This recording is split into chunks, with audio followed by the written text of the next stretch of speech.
Have you ever felt like the stock market is a game only a few know how to win? Like no matter how closely you follow the buy low, sell high rule, you always seem to be a step behind? Welcome to Prosperity Magic, where we decode the hidden strategies behind money, markets, and power. Today, we're revealing a forgotten piece of financial history: how a single community, through bold thinking and ruthless precision, became the architects of the modern financial world. This isn't just about history. It's about understanding the rules of a game that billions of people are playing but very few are winning. Let's begin with a question. Do you know where stocks and bonds came from? Most of us are taught the basics. Stocks are high risk, high reward. Bonds are safer with lower returns. Sounds familiar, right? That's what my university finance professor told me too. But what if I told you both of these financial instruments were designed, not discovered? And not by a government or a school, but by a small group of visionaries with a master plan. This story begins centuries ago with a name you may have heard in passing, the Dutch East India Company. But it's not just a company. It was a revolution. And behind it, a group of brilliant Jewish financiers who didn't just want to survive, they wanted to control the seas, the trade routes, and ultimately the wealth of nations. At the time, the Netherlands was the hub of global maritime trade. The sea was their lifeline, and whoever controlled the ships controlled the money. A group of Jewish entrepreneurs saw this opportunity and thought, what if we don't just own ships? What if we own the entire system? Their dream was clear: monopolize global sea transport. But there was a problem: capital. To buy over 300 ships, they needed the modern-day equivalent of millions in gold. But they didn't have it. Not even close. So what did they do?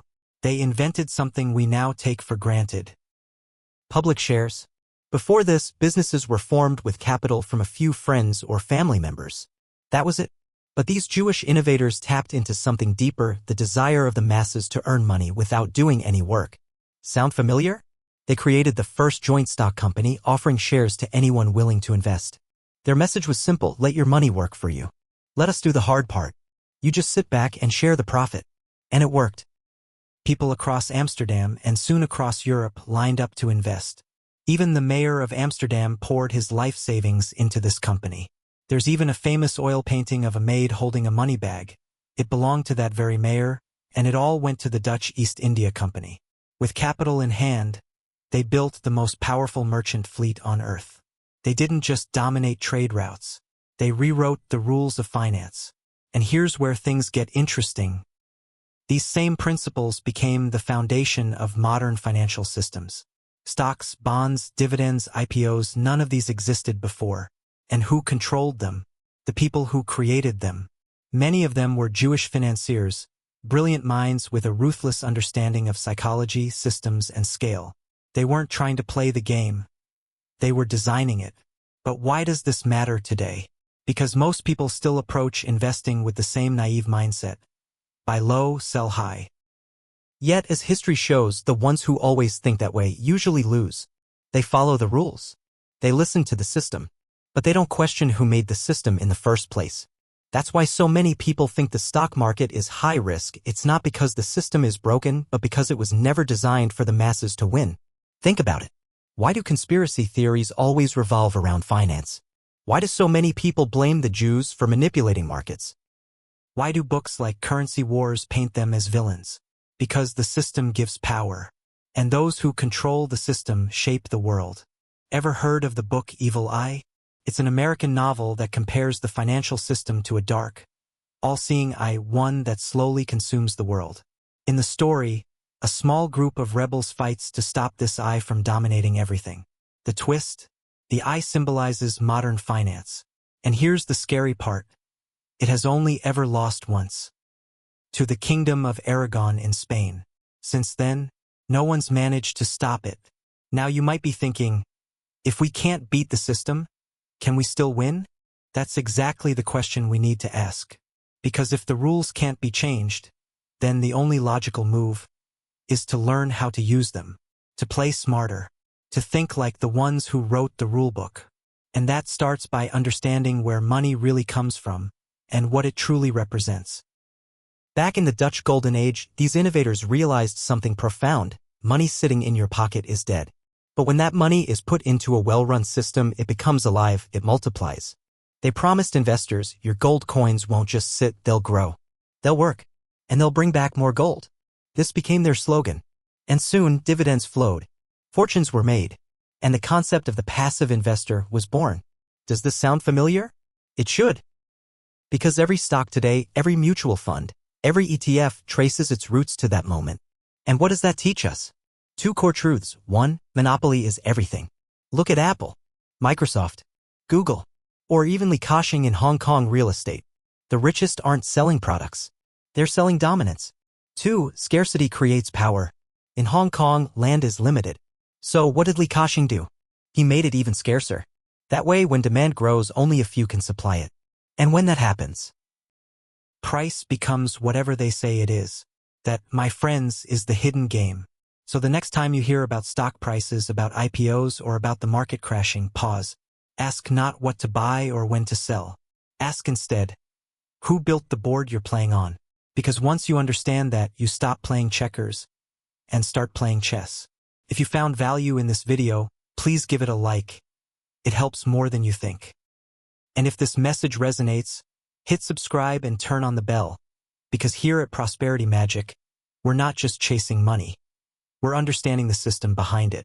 This isn't just financial education. This is strategy for the new era. Let's keep unlocking it together. Previously, we uncovered how financial empires weren't just built on money, but on monopoly. Now let's take the next step and talk about the second pillar of true wealth. Leverage.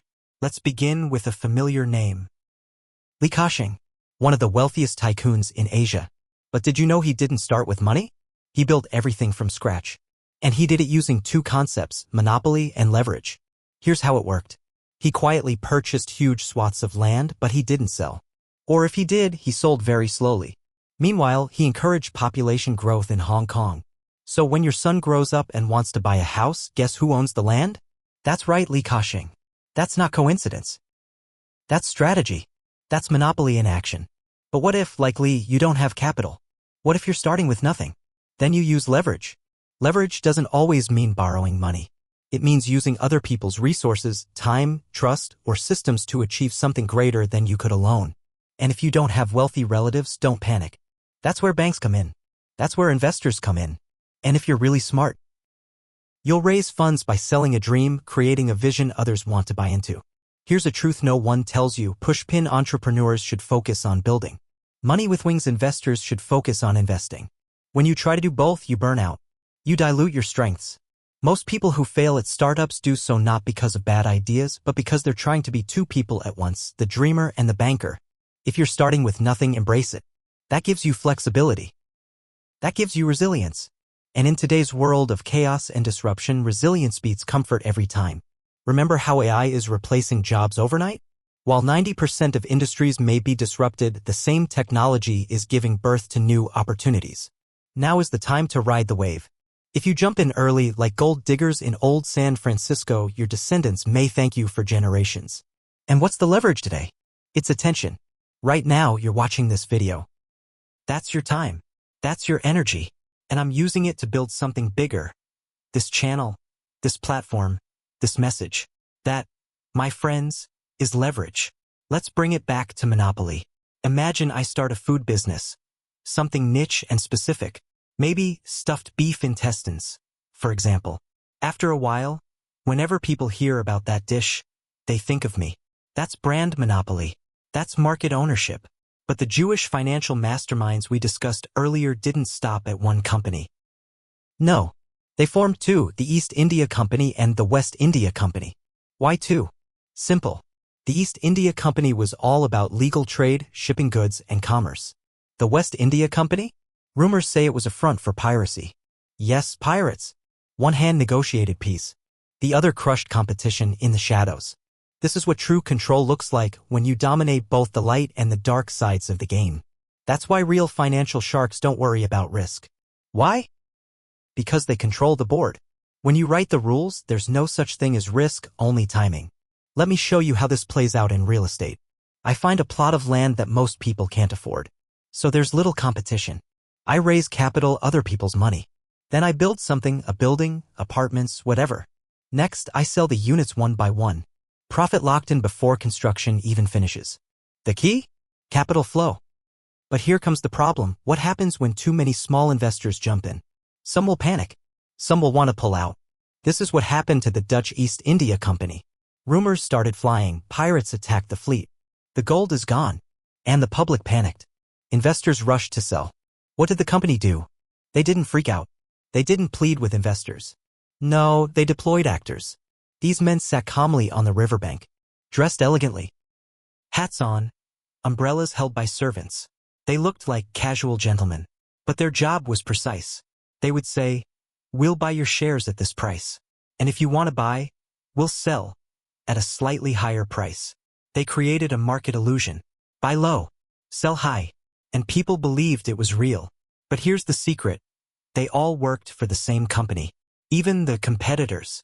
Behind the scenes, it was all orchestrated. And then, just as fear peaked, good news broke. The ships weren't lost. They had struck gold. They were on their way back. Suddenly, greed took over. People rushed to buy again. This is the rhythm of all markets. Chart decreasing panic. Chart increasing greed. Repeat. And who profits? The ones who understand the cycle. The ones who stay calm in the storm. This moment birthed a concept that still rules the stock market today. Market psychology. Banks evolved. They didn't just hold money anymore. They invested it. Their staff weren't just bankers. They became investment bankers. What's the difference? Bankers store value. Investment bankers shape markets. And guess where it all began? The Dutch East India Company. They even created the first stock exchange, a legal place for these trades to happen. Others copied. Companies issued shares. Speculation exploded. And now, centuries later, here we are. But one final question remains: why do people still buy stocks today? Many companies don't even pay dividends. So why do people hold shares? In the past, investors earned money through dividends, profit sharing. Today, you just hope the stock price goes up so someone else will buy it off you. So what does that piece of paper actually represent? Ask yourself this. Are you investing for real value, or are you just hoping to sell it to the next guy for more? Think about it. And if this made you pause, even for a moment, then you're beginning to see the system clearly. Backhand index pointing down. Drop your thoughts in the comments. Thumbs up like this video if it gave you a new perspective. Bell subscribe to Prosperity Magic and hit the bell. We've only just begun this journey through financial truth. Because once you see the system, you don't fear it. You navigate it. Let's be honest. When you walk into the stock market today, are you buying a stock because of its business value? Or because you hope someone else will pay more for it tomorrow? Most people don't even know what that slip of digital paper really represents. All you see is this: your account shows a few thousand shares added, and your money? Vanished. No cash in hand. No product in sight. Just a hope. But what is that paper really worth? If you ask me, it's made of three things: greed, fear, and the desire to get rich without doing real work. The early stock exchanges were chaotic. Rules weren't clear. Prices jumped wildly. Speculation became the new addiction. People chased hype, not value. Just like what we saw with NFTs. Millions paid for digital images. No utility. No dividends. Just inflated illusions. Now, I'm no art critic, but I know this: when no one's willing to buy the hype anymore, the bubble bursts. I say this not to criticize innovation. In fact, I'm very optimistic about the mobile internet and digital economy. But let's be clear, speculating on trends is not a guarantee that someone will buy your bet at a higher price. Let's look back in history. Every time people followed that mindset blindly, buying in late, hoping for a quick flip, guess what happened? They became the final buyer. And in this game, the last one holding the bag loses the most. You may think, well, I'll be smart about it.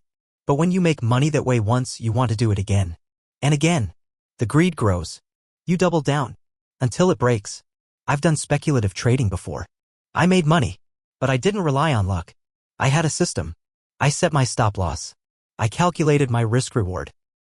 But with low liquidity assets, I rarely touch them. Why? Because I always ask, who's going to buy this from me later? What if I'm wrong, can I protect my capital? That's the question that separates true investors from amateurs. It's not about how much you gain. It's about whether you can protect your core capital. Whether you're a value investor or a trend follower, capital preservation is everything. And if you don't have a system, don't speculate. If you lack the long view, learn the nature of business first. Here's something many won't tell you. Speech balloon: I don't have money. Can I invest? Sure. But let's be real. Most people want investing to replace their job. They spend their paycheck and with a few bucks left, they ask, should I invest? And then they hear advice like, start small to build experience. Really? What if your child gets sick? Even basic medical checkups can crush your budget. Even with insurance, hospitals want payment upfront. What will you do if you don't have cash? And let's be honest. How many people really live off small investments? If your capital is tiny, even triple returns won't change your life. You'd need leverage. But leverage is a double-edged sword. Yes, you could use $100 to gain $10,000. But you could also lose $10,000 from that same $100. Are you ready for that? Some geniuses are. I've used leverage, but only after my business stabilized. But most people, they're not built for it. That's why I talk about probability, not exceptions. Investment is a game of compound returns. If you start with small capital, use it to gain experience, yes, but also protect it. You might not get rich fast, but you'll avoid disaster. And before anything else, you need capital. The world is changing. In the new economy, the idea of being a salaried employee will soon disappear. Everyone will work for themselves, because the internet is giving birth to a new freedom. A world that belongs to the individual. Every industry in the future must be rooted in the internet. That's why I believe in the rise of the knowledge economy and the fan-based economy. And the foundation of it all? Self-media. The ability to build your own brand without needing big money. Entrepreneurship is no longer a privilege. It's a necessity. But even the most powerful Jewish financiers weren't always on top. There was a time when they made a mistake, one that nearly destroyed everything. They were involved in the murder of a royal prince, and the English feared retaliation from the military. So what did they do? They ran. Because even with all the money in the world, you can't buy power when the sword is pointed at you. They fled to Spain. Why Spain?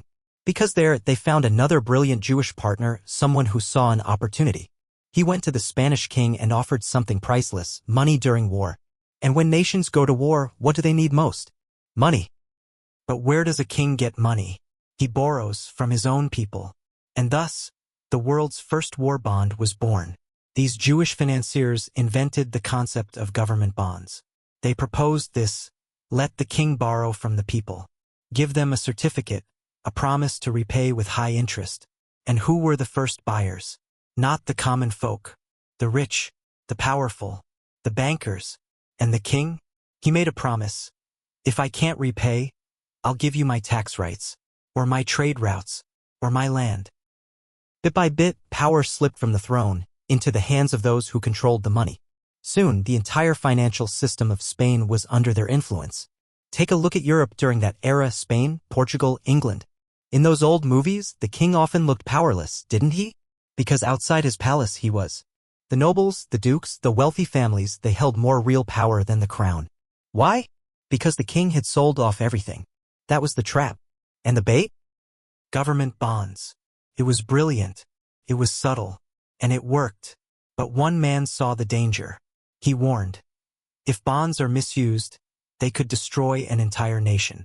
And today, the US government is drowning in debt. Everyone knows it. Even if America sold everything it owns, it couldn't pay it all back. History is repeating itself. And if you've made it this far in the video, you're not just curious. You're waking up. Backhand index pointing down, drop your thoughts below. Thumbs up like if this changed how you see investing. They'll subscribe to Prosperity Magic because the next episode will show you how modern governments use debt as a weapon and why those who understand the system no longer fear it, they use it. This isn't about money anymore. It's about power. And you deserve to understand both. Earlier, we saw how financial empires rose and fell, built on monopoly, sustained by leverage, and protected by illusion. But there was one man who, quite literally, changed the map and rescued an empire from financial collapse. That man? Christopher Columbus. Why did Columbus discover the Americas? Not for fame. Not for science. He was looking for gold. And he found it. Tons of gold and silver poured into Spain. A flood of precious metal, so much that the king of Spain suddenly became unimaginably wealthy. And with that wealth, he could buy back every bond he had ever issued. The Jewish financiers who once controlled the king through war debt collapsed overnight. Now you understand why I said earlier Spain was the only one to defeat the eye of the devil. That dark financial force we spoke of? Spain broke it, if only for a moment. But it didn't end there. Those financiers fled this time to an island nation, England. And there they encountered a man named John, the mastermind who would ignite a financial revolution, not just in England but across the entire Western world. Before John, financial transactions were backed by real gold and silver. But gold is limited. And John had a question: how can we trade without limits when our money is finite? His solution? Paper money. Yes. John created the world's first central bank, known as the Royal Bank. He convinced the king to issue paper currency, a promise, not a substance. Hold this paper and you could exchange it for gold, theoretically. But the genius wasn't the paper. It was the belief. If people believed the paper had value, they would trade it like gold. John understood something most people still don't. Money doesn't need to be real. It only needs to be trusted. When the US removed the gold standard, why didn't the dollar collapse? Because people still believed in it. Because governments around the world taught them to. And even if you didn't believe, you had no choice. Try ignoring the dollar today, and watch your economy freeze. In this game, the one who owes the most is the one who holds the most power. And that's why America, despite its debt, remains the financial capital of the world. A few days ago, a friend from university, now working in finance, told me his company's most popular product was US government bonds. Safe, he said. Reliable. Low return, but guaranteed. I just smiled. The product may be beloved, but it's all built on one thing: trust. And trust is a fragile currency. Let's rewind again. When John approached the king to propose paper money, the king hesitated. What if the people don't trust it? He asked. John's reply? Then force them. Make them pay taxes in paper, buy supplies with paper, wage war with paper. Gold would no longer be accepted. Only government-issued paper. People resisted at first. Exchanging gold for paper felt foolish. But eventually they got used to it. Convenience won. Carrying a pouch of gold? Dangerous. A stack of notes in your pocket? Easy. And so the illusion became reality. Each note said you could redeem it for gold. 10 notes meant 10 ounces. But that was a lie. No one ever redeemed them. No one ever could. Even today, Hong Kong bills still say you can exchange them for gold. Go ahead, try. See what happens. That's how we ended up in the South Sea bubble, one of history's greatest financial crashes. Initially, each banknote represented real gold. But then they cheated. They printed more notes than they had gold. 10, 100, 1,000 times more. Eventually, the paper was worthless. The gold was gone. And the collapse began. Even Isaac Newton, yes, the father of modern physics, lost his entire fortune in that crash. He once said, "I can calculate the movement of the stars, but not the madness of men." Because finance is not about intelligence. It's about emotion. And the two emotions that rule it, greed and fear. Even Newton, one of the smartest minds in human history, was defeated by them. So what chance do we have? It's not about IQ. It's about mastery of your own mind. If you can't overcome your own greed, your own fear, you will lose. This isn't motivational fluff. This is the truth, proven by centuries of crashes, bubbles, and manipulation. But I'll add one more thing. Even beyond emotion, there is something deeper: insight. Can you see the true nature of the system? Can you detect the pattern behind the illusion? Because the financial clubs, the power brokers, they've turned markets into milk cows. They extract value from those who don't understand. They feed off ignorance. And the only way to stop being the prey is to learn. That's why I make these videos.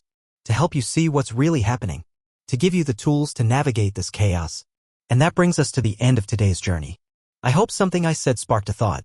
Even if it was just one sentence that stuck with you, then my mission is fulfilled. I share all of this for free to help you become richer, freer, smarter.